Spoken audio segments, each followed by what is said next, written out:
Hello, this is Cho of the Shiny Colors Discord. Welcome to another episode of the Shiny Review. Sorry for the wait.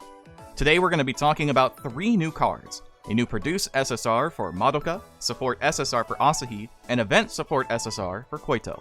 Keep in mind that Madoka and Asahi are limited. They may return again in the future, but it could be quite a while before we see them again. Starting things off, we have Madoka. The fact I really had to squish all her rolls together should tell you that this Madoka is already powerful. Standing as the true damage dealer for visual knock chill, Madoka 3 brings along appeals that can hit all judges while also raising her evasion chances slightly and potentially buffing her visual stat after successful dodges. Couple this with her ability to further raise visual and her attention with link appeals, and you have a genuine threat made through the efforts of knock chill.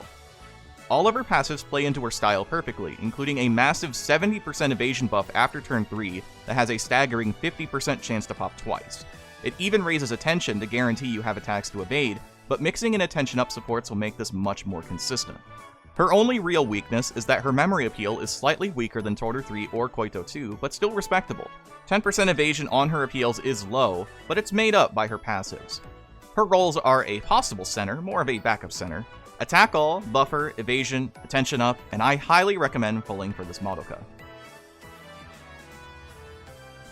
Madoka's initial skill is a visual 2.5 appeal that attacks all judges, raises your evasion by 10% for 4 turns, and also applies a visual 80% buff per successful dodge. This portion of the buff lasts for 3 turns, and you can have a total of 2 stacks of it. Each stack will last for 3 turns once you receive them. The Link appeal, which only requires Koito, is a visual 50% buff for 4 turns and an attention 20% up for 1 turn. The max version of this skill is a visual 4.0 appeal that attacks all judges, has the same evasion 10% up for 4 turns, and the same visual stacking method, except now it has a total of 3 stacks.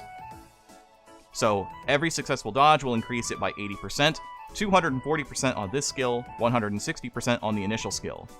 The Link appeal for this skill, which requires Toru and Hinata, is a visual 50% up for 4 turns and attention 20% up for 1 turn. Madoka's 1-star passive is a visual 30% up and evasion 30% up that requires the turn count to be 2 or earlier. This has a 35% chance to activate twice. Her 2-star passive is an evasion 70% up and attention 20% up that requires the turn count to be 3 or later. This has a 50% chance to activate twice, and this also unlocks a visual plus 50 uncap. At 3 stars, she gets 2 separate uncaps. One is a visual plus 150, and the other is a visual 50. Her 4-star passive is a visual 100% up that requires 2 or more active reaction buffs, and it has a 30% chance to activate 3 times. The memory appeal, once maxed out, is a visual 1.0 appeal that applies a visual 50% buff until you take damage, and links into a visual 3.0. For the support recommendations, Knock Chill have a full set of visual SSRs you can make use of, and thankfully Koito and Hinata are very great additions despite being permanent cards. The latest Asahi pairs up with Mei incredibly well, just make sure to account for grad tokens. Your secondary supports, if you need tokens, can absolutely include cards like Amana, Fuyuko, or Mamimi if you need visual. Mikoto and Yuika are wildcard picks that can work incredibly well thanks to their passives, and of course, SP generation is king.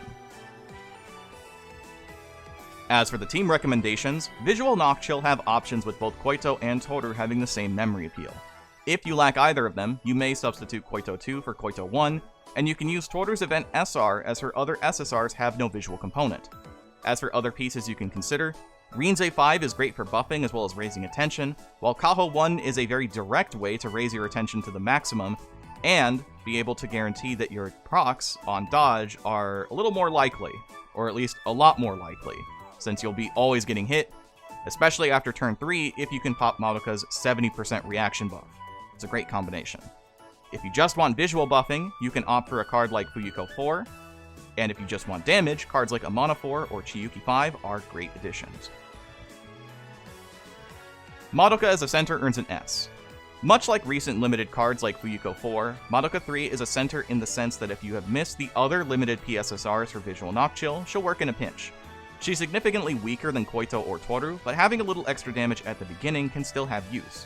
The weaker buff is where things hurt a bit, so it might depend on what you feel. It's worth a shot at the very least.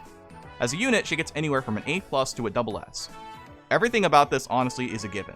AoE appeals, pretty self-sufficient in buffing thanks to her 2 appeals along with her gold passive, and great synergy with the rest of Knock Chill's cards. Now that we've learned that evasion is supposedly not stacked additively but multiplicatively, it means your 10% evasion is a little bit more of a liability. And you'll need 2 stars to really make this card flourish. She's still a powerful card, but you're definitely going to want to get dupes to make the most of her. Next up we have Asahi. I can't really add a whole lot about Asahi that hasn't already been said about the Dance Fuyuko and Vocal Mei equivalents. She's a visual support with a lot of SP mastery, along with stamina support at later levels, as well as some strong passives with a decently powerful 4-star appeal.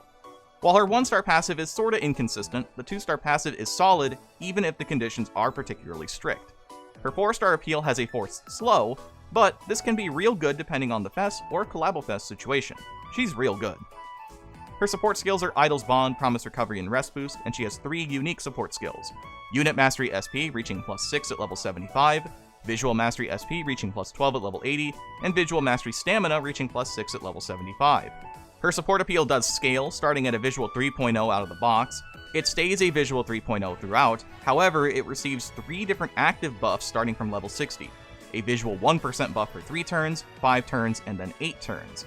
The level 80 version is a 5% buff for 3 turns, 5 turns, and 8 turns. It's a great way to make use of Asahi's gold passive. Her TFD idea is Dance, her insight token for Grad is Dance, and her proficiencies in Landing Point are in Dance and Visual. Asahi's 1-star passive is a visual 50% up that requires at least 1 active visual buff. This has a 10% chance to activate 3 times. The 2-star passive is a visual 100% up as long as you have 5 or more active visual buffs. This has a 20% chance to activate twice. Her 3-star uncap is a visual +100, and her 4-star appeal is a slow visual 3.5 appeal that raises your vocal, dance, and visual by 10% for 5 turns, and also follows up with the judge interest being increased by 50% for 2 turns. Her event passive is a visual 30% up that requires Asahi on your team and has a 20% chance to activate twice. Asahi earns a very easy double S. Asahi is a new standard for visual supports, especially if you can guarantee high amounts of visual active buffs to make the most of her 2-star passive. Her appeal might be slow, but it can be a huge boost to damage output in the following turn, and can also have the slow outright ignored in environments like Collabo-Fest, meaning you can help everyone's damage on the visual stage.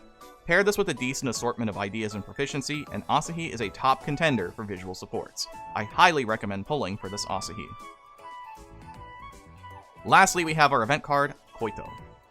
The event SSR for this scenario, Koito is a quick and basic step into the future of Dance Knock Chill, a mostly unexplored playstyle that I imagine is not too far away, especially if Hinata ends up being a limited produce SSR.